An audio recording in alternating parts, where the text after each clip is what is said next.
Chest case number 2. Young adult with history of left side chest pain.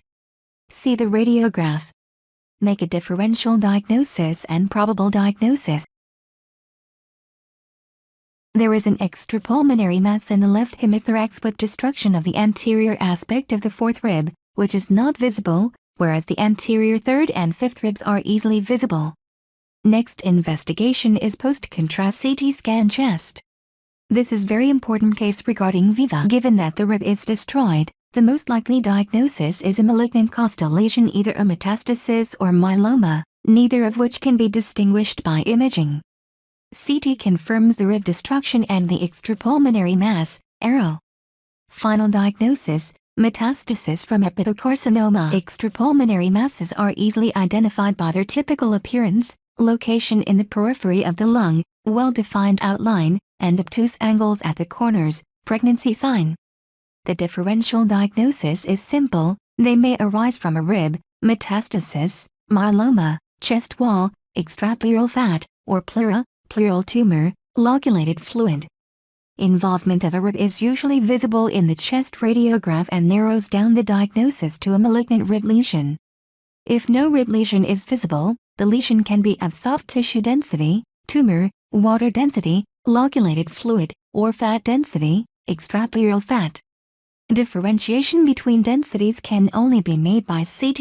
In this 57-year-old man we see a known case of carcinoma of the lung and left extrapleural lesion. Having broad differential diagnosis. Further assessment is post-contrast CT scan chest. Selected image of CT demonstrates that the lesion corresponds to extrapleural fat and is, therefore, innocuous to patients with loculated fluid and typical pregnancy sign in the chest radiograph. CT in one of them shows that the lesion is of water density, confirming the diagnosis. The radiograph shows an extrapulmonary lesion, arrow. CT shows a soft tissue density, which likely corresponds to a fibrous tumor of pleura. An alternative would be pleural metastasis. A lesion with indistinct borders, like the one below, shouldn't be mistaken for an extrapleural lesion.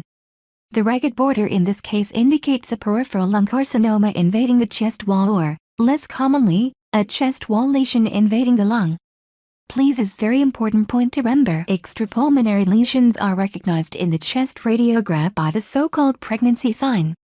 Always look for involvement of the underlying rib, metastasis, myeloma. Most masses in the chest wall represent metastatic cancer, usually from lung cancer, breast cancer, melanoma, lymphoma, or renal cell cancer. In an older patient, multiple myeloma may initially present with multiple chest wall masses. All others need a CT.